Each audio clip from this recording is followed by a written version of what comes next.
Mitología griega. La leyenda del Minotauro. Minos era hijo de Zeus y de Europa. Se convirtió en rey de Creta con ayuda de Poseidón, dios de los mares, y éste le envió un espléndido toro para que lo sacrificara en su honor. Pero Minos sacrificó un animal menos impresionante, con lo que despertó la ira del dios.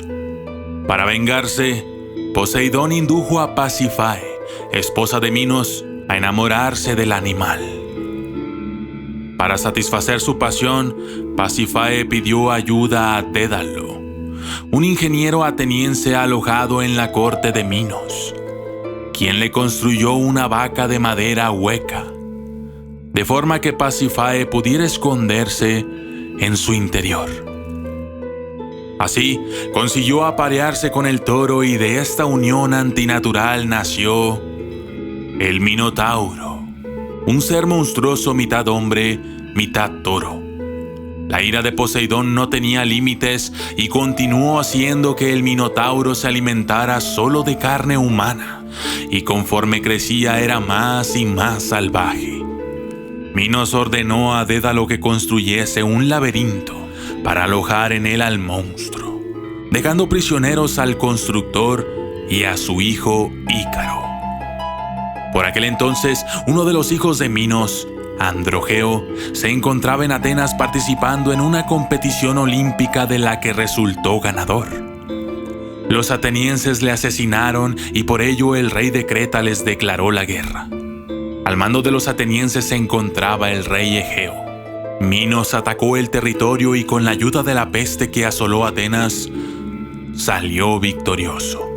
La victoria de Minos impuso varias condiciones y se dice que el oráculo de Delfos fue quien aconsejó a los atenienses a ofrecer un tributo a Creta.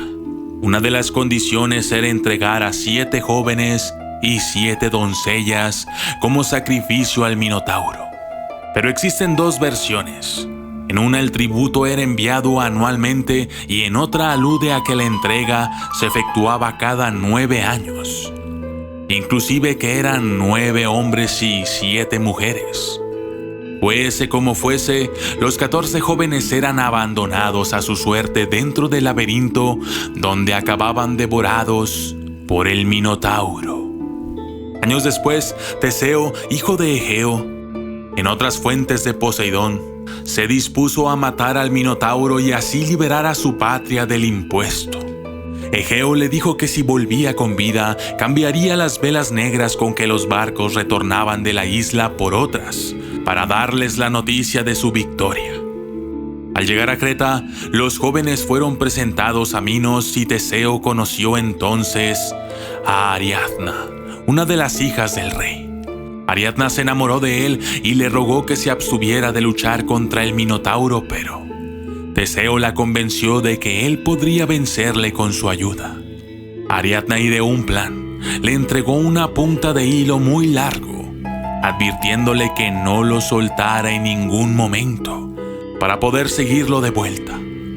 Hay versiones que apuntan a que también le dio una espada, mientras otras dicen que la espada la llevaba Teseo.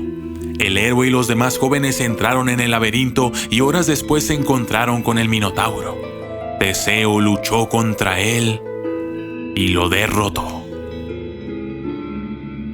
Para salir del laberinto, siguió de vuelta el hilo de Ariadna y guió a los demás. Cuenta la leyenda que Ariadna y él partieron hacia Atenas, pero Teseo la abandonó a su suerte en la isla de Naxos.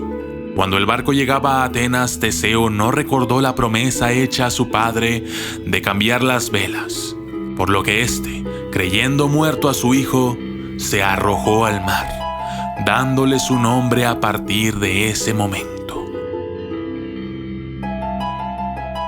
Yo soy el documentalista, y esto fue Mitología griega, la leyenda del Minotauro.